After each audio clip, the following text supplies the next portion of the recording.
Welcome to the entertaining Talkin' Sports. What is going on, football fans? Back at it with another New York Giants video. I will be live later tonight. We'll talk about the victory yesterday. We'll talk about the upcoming game against the Philadelphia Eagles because, quite frankly, who's going to care to watch the New York Jets take on the New England Patriots? But all kidding aside, I wanted to go over the news that just came out. A lot of you guys added me on Twitter about the potential prospects of the New York Giants going out and acquiring Takk Mckinley, the former edge rusher from the Atlanta Falcons. He's a former first-round pick. He went number 26 overall back in 2017, and he's actually had some, production at the NFL level. And we could all agree that the New York Giants, as of now on this roster, with all the injuries they've had at that position, plus you couple the fact that we traded away Marcus Golden, the New York Giants definitely could use a little bit of talent at that position. And, of course, we're going to try to address that in the offseason. We don't know where we're at, with the X-Man, and hopefully he gets back sooner than later. And while the New York Giants have actually done pretty good in the sack department, I think they were 7th in the league coming into this week. I'm not sure where they stack there now. They could definitely use a talented edge rusher. Now, the question is, there's a couple of questions. I'm going to go over all of it as to why he was let go by the Atlanta Falcons. But the question is, does he fit the scheme? McKinley is 6'2". I believe he weighs about 250 pounds. And since he's been in the league, he's played defensive end for the Atlanta Falcons. But he certainly seems to have the size to play that outside linebacker role. And, of course, the New York Giants play a multifaceted scheme. So maybe the Giants feel like they can bring him in here and he can get the job done. And we're very thin there to begin with. The Giants sit near the top of the waiver priority. And another thing I'll say about the Giants, up to this point in time, the New York Giants have shown a willingness and been aggressive in bringing in players to try to fill in holes on this roster. It's one thing that I will say about this year. The Giants seem to be more proactive than years in the past, and maybe a guy like Takk Mckinley could make a lot of sense. Like I said, a former first-round pick, ran a 4.59 40 time at the Combine back in 2017. He's got some speed, he's got some upside, and his pressure rate,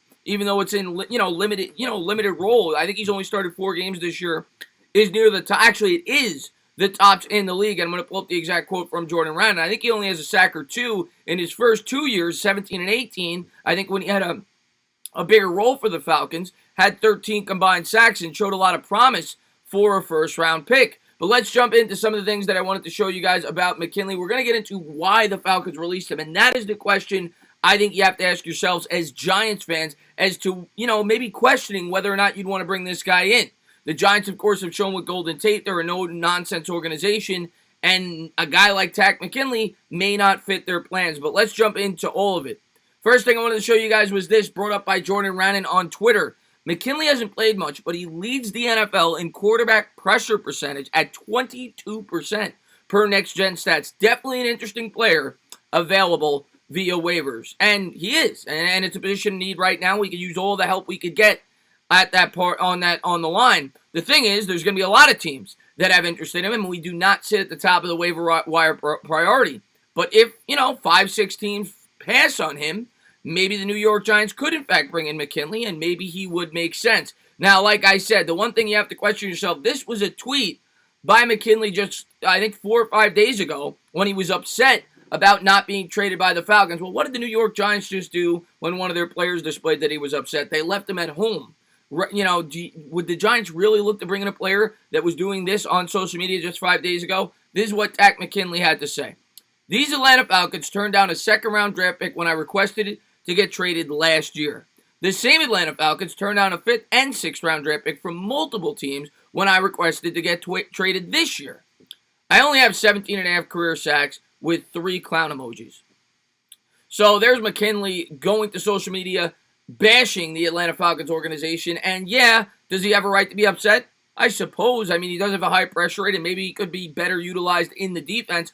But regardless, this is a team that's trying to create a team-first culture. I don't know if this is the guy that Judge and Dave Gettleman would be going after. But if they did, would I be upset if they feel like they could get this guy to buy into the team-first culture?